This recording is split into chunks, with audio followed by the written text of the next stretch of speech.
Bom dia, meus irmãos. É sempre uma alegria retornar à minha igreja de origem, de onde eu nasci. Sempre uma alegria estar com os irmãos e compartilhar a palavra de Deus com os irmãos. Eu convido os irmãos que abram as suas Bíblias no primeiro livro da Bíblia, livro de Gênesis, o capítulo 26. Leremos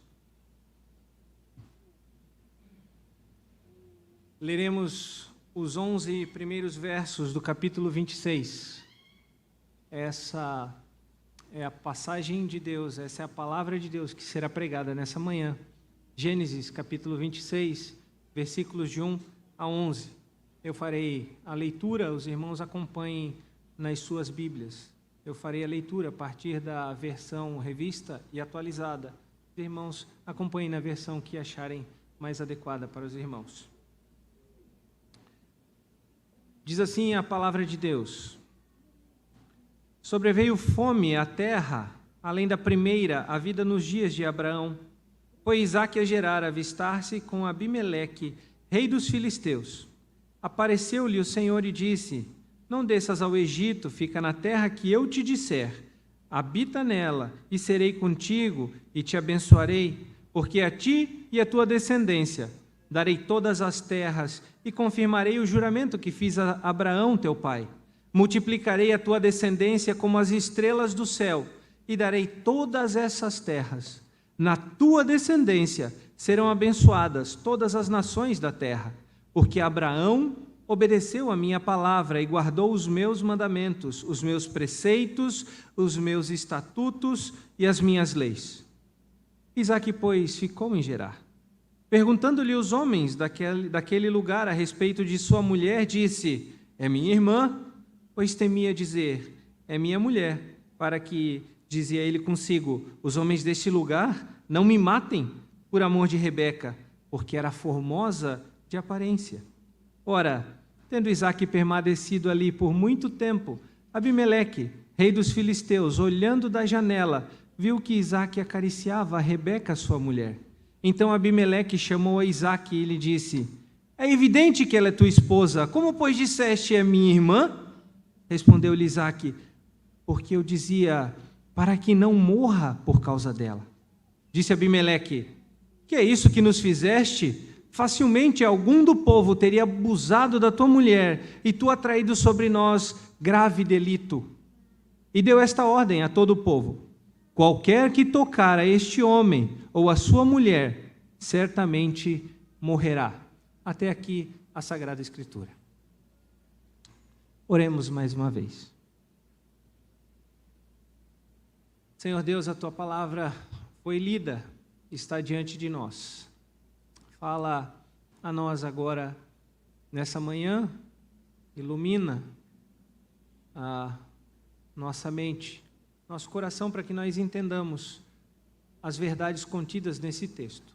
Não permite que nada além das tuas verdades seja proferido nessa manhã, e que o teu nome seja exaltado através da tua palavra. E assim nós oramos por intermédio de Jesus Cristo.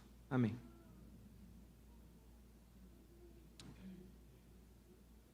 O sofrimento é o megafone para um mundo ensurdecido. Essa frase é de um poeta, autor muito conhecido do Reino Unido, C.S. Lewis, onde nós conhecemos várias obras e indicamos aos nossos filhos muita leitura. Por exemplo, as Crônicas de Nárnia. Ele escreveu todas as Crônicas de Nárnia, e então ele proferiu essa frase dizendo que o sofrimento é um megafone para um mundo ensurdecido. Não há como não citarmos, como não negarmos uma pandemia que vimos passando. 3 anos se vão de incertezas, de dúvidas, de falsas esperanças. Declara-se uma pandemia, lockdown é a solução, fique em casa. Não tenha contato com ninguém para que o vírus não se prolifere. Falhou. Vamos trabalhar incansavelmente em busca de uma vacina para esse vírus. Descobrimos a vacina, ela é eficaz. Ah, mas uma dose não é suficiente. 2, 3. Cruzamento de vacinas de laboratórios diferentes para que haja uma maior imunidade. Falhou. Variante Ômicron varre a população, infecta todo mundo com uma velocidade incontrolável. Vamos estudar o vírus. Falha, não há um padrão viral. A derrocada da ciência é quando ela não entende um padrão de uma coisa. A ciência até hoje não entendeu o padrão, como o vírus se comporta. Não há uma solução definitiva. A esperança se esvai, a alegria se esgota, a incerteza retorna. Para onde vamos? O que faremos? Certamente, os irmãos passaram por isso. Com familiares, amigos, parentes. Ou não foi a pandemia? Foram os sofrimentos da vida, financeiro, acadêmico, profissional. Certamente, eu afirmo, os irmãos não vivem num mar de rosa. A nossa vida não é um mar de rosa. Certamente nós vivemos cercados por aflições, por lutas, por provações. Não é diferente com Isaac. Precisamos olhar o capítulo 25 para entendermos do que eu falo. Capítulo 25, há uma descrição dos descendentes de Abraão e Quetura. Depois que a sua esposa Sara morre, ele desposa a Quetura e ela tem mais filhos, e ali é descrita a descendência de Abraão. Depois é descrita a morte de Abraão. Depois inicia-se com os descendentes do seu filho mais velho, Ismael. Após a descrição dos descendentes de Isaac. E sobre os descendentes de Isaac, há informações importantes que são destacadas, que não são destacadas nos outros descendentes. Quando diz que 2 nações há no teu ventre, o mais velho servirá ao mais moço. Eu amei a Jacó e me aborreci de Esaú. Isso é importante para a nossa compreensão no decorrer do sermão. Eu quero que os irmãos entendam que um contexto em que Isaac está inserido é um contexto da morte de Abraão, no capítulo 25, de uma esterilidade da sua esposa. Isso também está no 25, quando fala dos descendentes de Isaac, fala que ela era estéril, e clamou Isaac ao Senhor, e o Senhor o abençoou e deu-lhe filhos. E agora inicia o capítulo 26, no versículo 1, sobrevindo fome à terra. Ninguém gosta de perder um pai, uma mãe, um filho, um tio ou qualquer outro parente. Mas nessa época de Isaac, perder o pai, o patriarca, o provedor, a autoridade, o sacerdote, era muito pior. Isaac estava em luto pela perda de seu pai. Isaac estava angustiado por uma esposa estéril. E agora Isaac estava no meio da fome. Ele era o provedor agora, não havia mais o seu pai. Ele precisava resolver o problema, não só da sua esposa, mas de todos os que o cercavam, os seus servos, as servas da sua esposa e todos os que estavam sob sua responsabilidade. Certamente, esse não é um cenário tranquilo, esse não é um cenário de alegria. esse não é um cenário de paz. Como o mundo diz que é paz, a ausência de guerra e conflitos. Certamente esse é um ambiente duro, difícil para Isaac. E, semelhantemente a Isaac, nós vivemos um momento duro, não só por conta da pandemia, mas a nossa vida é cercada por momentos duros, difíceis e de tristeza e aflição. Por isso, nessa manhã, à luz das Escrituras, do texto que nós lemos, eu gostaria de falar com os irmãos, dar uma palavra de encorajamento, alegria, conforto, ânimo. Por isso o título dessa mensagem é que Deus te reanima no sofrimento. Deus te reanima no sofrimento, assim como Ele reanimou Isaac, nós vamos ver. Como eu falei, Isaac acabara de perder o seu pai, sua esposa estéril, fome sobre a terra. Isaac, então, precisava tomar uma decisão, ele era agora o patriarca, e ele disse, eu vou caminho ao Egito, porque o versículo 1 diz, sobrevindo fome semelhante, ou além da primeira, nos dias de seu pai. Quando houve isso com Abraão, Abraão foi para o Egito, e lá ele encontrou a solução para a fome, e agora Isaac segue os passos de seu pai, mas Deus vem a Isaac e diz, fica na terra, e eu te disser, e eu serei contigo. Deus vem ao encontro de Isaac. E a partir do versículo 2, Deus reanima Isaac, relembrando das suas promessas. E essa é a primeira verdade que nós precisamos entender. Como Deus te reanima em meio ao sofrimento? Deus te reanima relembrando as promessas. Deus te reanima relembrando as promessas feitas, porque Ele é fiel. Veja que o versículo 2, a primeira promessa feita a Isaac é, fica na terra, eu te disser, e eu serei contigo. Deus te reanima, reafirmando as promessas de sustento. Deus te dá o sustento. Ele garante, Ele vai te sustentar. Ele garantiu a Isaac, ele disse, Isaac, me obedeça. Seja obediente e eu serei contigo. Eu não deixarei que nada falte. Essa não é uma promessa nova. Essa não é uma promessa nova, porque Abraão já recebeu essa promessa. Sai da tua terra, da tua parentela e vai para a terra que eu te mostrarei.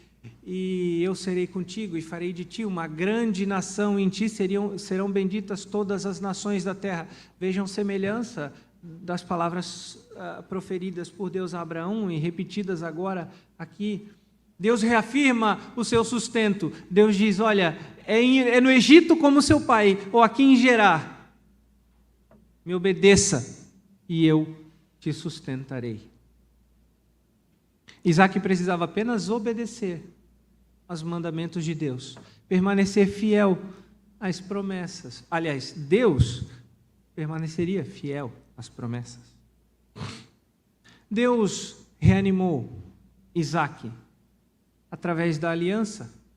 Os versículos 3 a 6, onde diz ali, habita na terra, eu serei contigo e te abençoarei, porque a ti e a tua descendência darei todas essas terras, confirmarei o juramento que fiz a Abraão teu pai. Esse juramento que foi feito a Abraão, o pai, Isaac conhecia. Se vocês voltarem páginas da Bíblia, em Gênesis 20, quando Deus manda que Abraão sacrifique Isaac, e quando Abraão levanta o cutelo para imolar Isaac, a voz do alto diz, não faças isso, agora eu sei que tu me obedeceste, a ponto de sacrificar o teu único filho. E em ti serão benditas todas as nações da terra. Essas palavras foram proferidas a Abraão, onde Isaac estava presente. Essas palavras não são desconhecidas de Isaac. Por isso, é um reânimo, é um renovo, é uma reafirmação do que Isaac já sabia. Deus reafirma a aliança. Olha, em ti serão benditas todas as nações da terra. Multiplicarei a tua descendência como as estrelas do céu, lhe darei todas essas terras, na tua descendência serão abençoadas todas as nações. Final do versículo 4. Na tua descendência serão abençoadas todas as nações. Mas veja, lemos no capítulo 25, ou recapitulamos que amei a Jacó, me aborreci de Esaú, como todas as nações da terra serão abençoadas se uma única linhagem foi escolhida dos seus filhos? Muito provavelmente. Ou, com certeza, quando ele diz que todas as nações seriam abençoadas, ele estava apontando para Cristo. Através da tua semente, da tua linhagem, virá o Redentor. Através dessa linhagem santa, do teu pai Abraão, de ti Isaque, do teu filho Jacó, serão benditas as nações da terra, porque dela virá o Redentor. Lembre-se que esse texto foi escrito por Moisés para o povo que havia saído do exílio. Isso precisa ficar nas nossas mentes. Nós temos que entender que Moisés, Deus, inspirando Moisés para escrever-se, Deus está reafirmando todas as promessas para aquele povo também. Aquele povo que ele recém tirara do Egito, que estava agora marchando no deserto. Mas você pode simplesmente olhar para esse texto e dizer, muito bem, Deus abençoou a Isaque naquela terra, nós vimos no decorrer do texto, Deus confirmou as promessas a Isaque. E você pode se perguntar, essas promessas são para Isaque, mas e hoje? E para mim? Quais são as promessas que Deus tem para mim? A promessa de prosperidade, a promessa de sucesso, a promessa de grandeza? Não. Não são essas promessas que Deus tem para nós hoje. Dentre tantas promessas que Deus tem para nós nas Escrituras, eu gostaria de lembrá-los de alguma e que isso seja realmente um renovo, um ânimo para a sua vida. Porque Deus te reanima através das promessas, reafirmando as promessas. E a primeira promessa que nos cabe hoje, eu já falei sobre o Messias prometido, é a promessa da vida eterna. Deus prometeu para você a vida eterna. Deus prometeu para você que não importa sofrimento, a despeito de qualquer situação, Deus te dá a vida eterna. E isso está lá num texto muito conhecido nosso, o Evangelho de João, capítulo 3, versículo 16. Eu poderia pedir para que os irmãos recitassem e faríamos um coro lindo recitando a palavra de Deus. Porque Deus amou o mundo de tal maneira que deu o seu único Filho, para que todo aquele que nele crê não pereça, mas tenha a vida eterna. Meu irmão, creia que Jesus Cristo é o Filho unigênito, o único capaz de dar-te a vida eterna. Essa é a promessa que Deus reafirma nessa manhã. Deus também nos dá, ou nos reafirma a promessa do perdão. 1 João 2:1. Filhinhos, essas coisas vos escrevo para que não pequeis. Mas se acaso alguém pecar, temos advogado junto ao Pai, Jesus Cristo, o justo. Ele é o penhor da nossa salvação. Deus promete para você o perdão. Deus te promete a vida eterna. Ele te promete o perdão. E se nós estamos falando num contexto de sofrimento, de aflição, Deus te promete o Consolador. Uma terceira promessa para Deus nos encorajar. Deus promete o Consolador. João 14, 16 e 17 diz, e eu rogarei ao Pai, e Ele vos dará outro Consolador. Mas para quê? a fim de que esse esteja sempre convosco, o Espírito da verdade, que o mundo não pode receber, porque não o vê, nem o conhece. Vós o conheceis, porque ele habita convosco e estará em vós. Meus irmãos, se você foi salvo pelo sangue do Cordeiro, você faz parte dessa linhagem real, dessa linhagem de Isaac, de Abraão, de Isaac e de Jacó. Se você realmente crer em Cristo, como nós lemos, você faz parte dessa nação santa, você é bendito nessa nação por Cristo Jesus. Deus morreu na cruz pelo seu pecado e Deus te trouxe a vida eterna, Deus te concedeu perdão e Deus não te abandonou. Deus mandou o Consolador para estar ao teu lado em todos os momentos. Se isso não é palavra de renovo, de alegria, nós somos os mais infelizes de todos os homens. Se isso não é motivo para uma expressão que o meu pastor na igreja metropolitana costuma dizer jocosamente, glorificarmos de pé, não há motivo para termos ânimo nessa vida. Se a nossa esperança está numa vacina, se a nossa esperança está na ciência, se a nossa esperança está em nós, não há esperança para você. Não há alegria para você. Você realmente sofrerá e perderá todas as esperanças, mas Deus te renova, Deus renova a tua alegria, renovando ou relembrando para você essas promessas. Mas o que mais o texto diz para nós? O texto mostra uma segunda forma de como Deus nos renova a esperança. Deus renova a nossa alegria, a nossa esperança, mostrando o seu amor.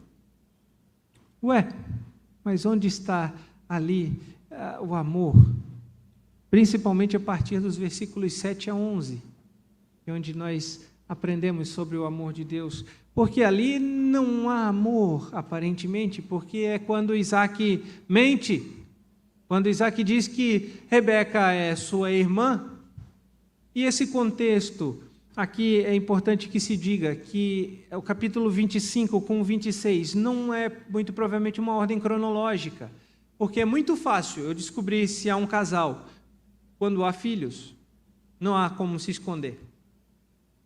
Muito provavelmente Isaac e Rebeca aqui, eles não tinham filhos ainda. Por isso ele pôde mentir e dizer, olha, ela é minha irmã, ela não é minha esposa. Não havia Esaú e Jacó nesse relato. Esse relato 25, 26 não é cronologicamente colocado, mas ele diria eu, teologicamente colocado ali, porque não se está falando de tempo, de cronos, da história da humanidade, mas está falando da história da redenção, do povo que é escolhido por Deus. Por isso fala-se das linhagens, no capítulo 25, dos descendentes, faz-se um destaque a Jacó e Esaú, e entra-se nesse texto, para que o povo daquela época entendesse quem é a linhagem, e Deus está derramando o seu amor, e Ele quer renovar a nossa alegria, a nossa esperança no meio do sofrimento, demonstrando o seu amor. Mas como Ele demonstra o seu amor aqui nesse texto? Veja que Deus demonstra o seu amor. Versículos 7 e 8. Expondo o teu pecado. Deus demonsra o seu amor, expondo o teu pecado. Versículo 7. Perguntando-lhe os homens daquele lugar a respeito da sua mulher, disse, é minha irmã? Para que dizia ele consigo, os homens do lugar, não me matem por amor de Rebeca, porque era formosa de aparência. Mas Isaac permaneceu, tendo Isaac permanecido ali muito tempo, Abimeleque, rei dos filisteus, olhando pela janela, viu que Isaac acariciava a Rebeca. Se Deus te ama, Deus não permitirá que tu permaneças no pecado. Se Deus te ama, Deus vai revelar o teu pecado. Você tem duas saídas. Confesse agora o teu pecado, abandone o teu pecado e reconheça que só em Cristo há salvação e há perdão. Ou continue lutando e Deus vai expor o teu pecado, como fez a Isaac. Se você relutar com o seu pecado, se você tentar esconder o seu pecado, acontecerá o que aconteceu com Isaac. Porque veja que o início do versículo 8 diz: ora, tendo permanecido Isaac por muito tempo. Não foi algo imediato. Não foi eu menti e o rei Abimeleque viu. Não, ele permaneceu por muito tempo. O pecado de Isaac aqui foi temor de homens. Ele recebeu uma promessa, uma reafirmação da promessa nos versículos anteriores. Olha, fica na terra que eu te disser, e eu te abençoarei, eu te sustentarei, confia em mim e obedeça. Mas no primeiro conflito, ele temeu homens. Ele ficou com medo de morrer na mão daqueles homens. Onde está a confiança de Isaac em Deus? O que acabara de prometer, o sustento. Isaac foi confrontado do seu pecado.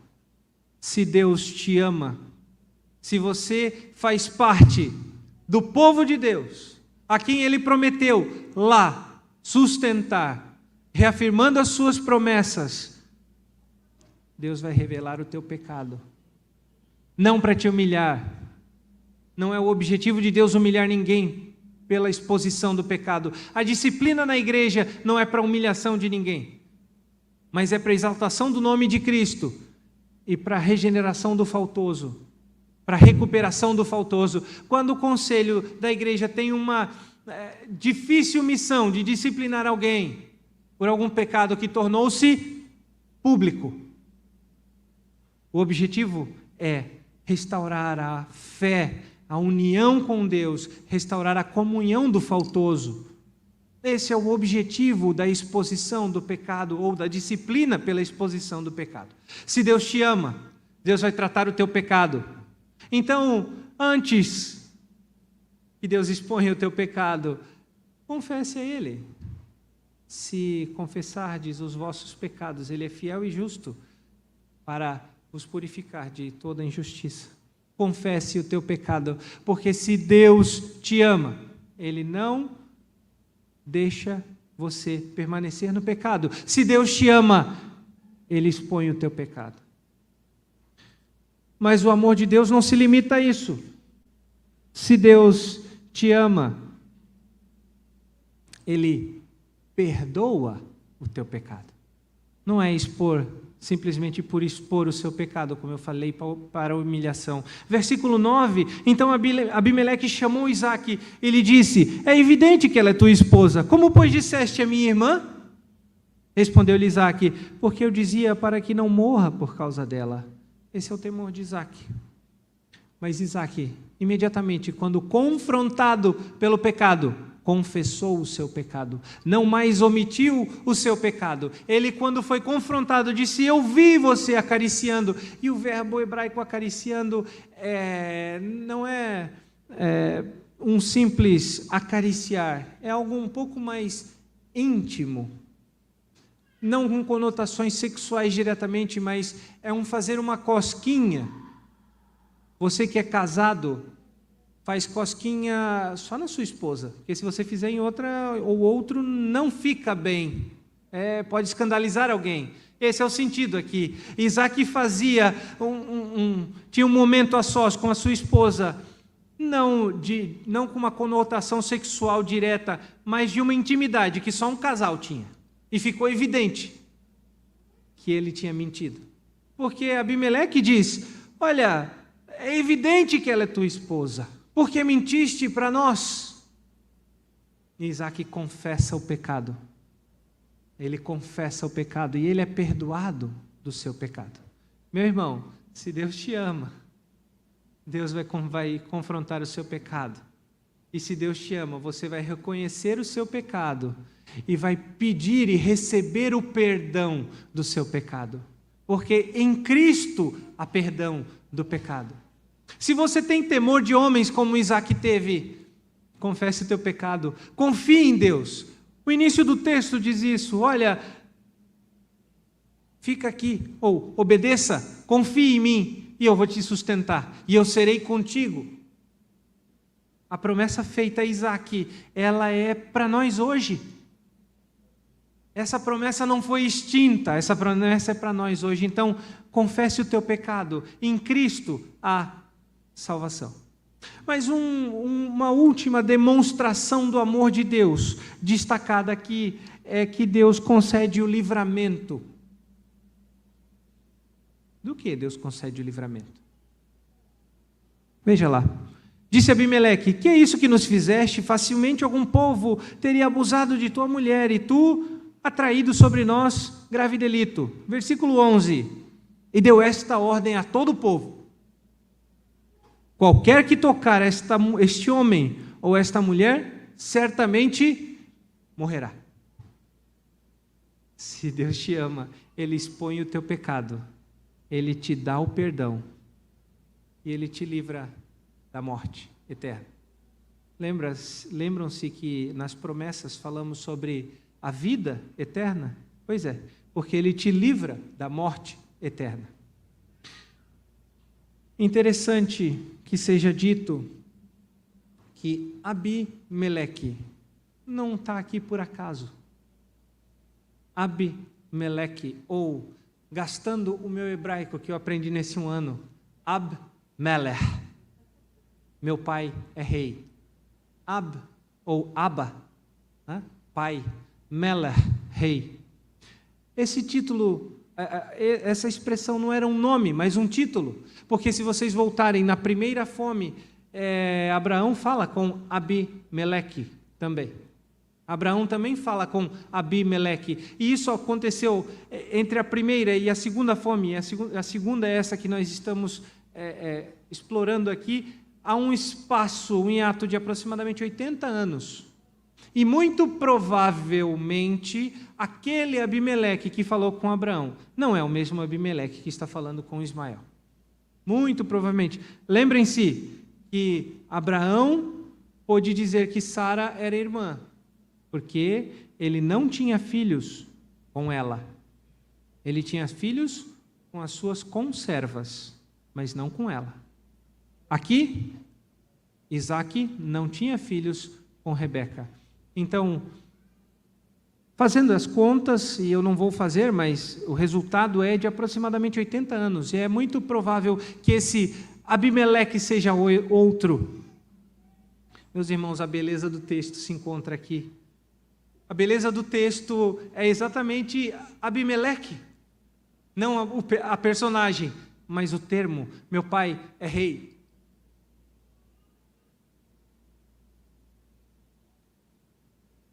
Para livrar Isaac da morte, Deus usou Abimeleque, ou o filho do rei, para te livrar da morte. Deus enviou o seu único filho a este mundo. O único Deus que reina sobre toda a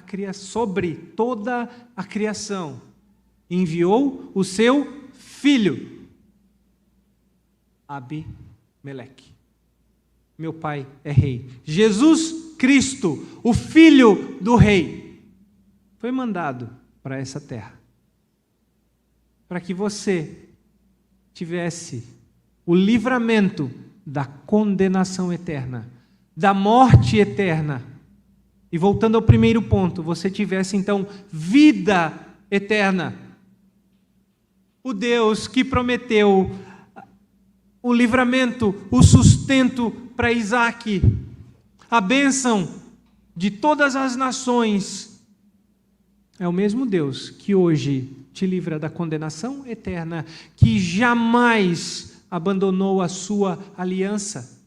O mesmo Deus que protegeu Isaac da morte, te tira hoje da morte aquele Abimeleque era um ímpio, um rei filisteu, que Deus levantou para apontar o verdadeiro filho do rei que viria, e hoje seria a salvação de todo aquele que nele crê.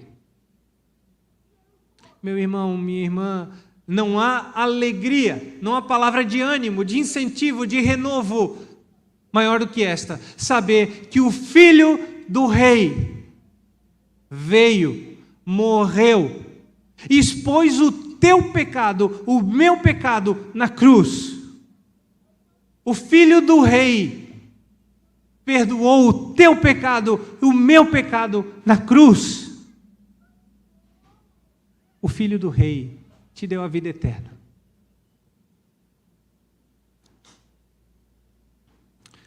Não há palavra de ânimo em meio ao sofrimento. Saber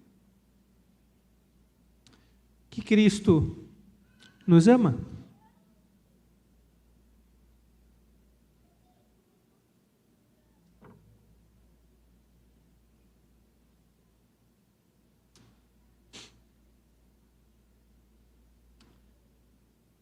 Eu havia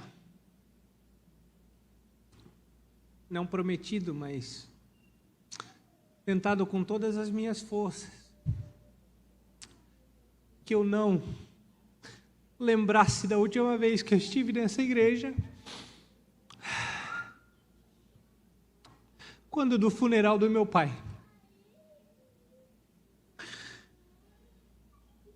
Aí eu digo em lágrimas, mas com o coração exultando de alegria.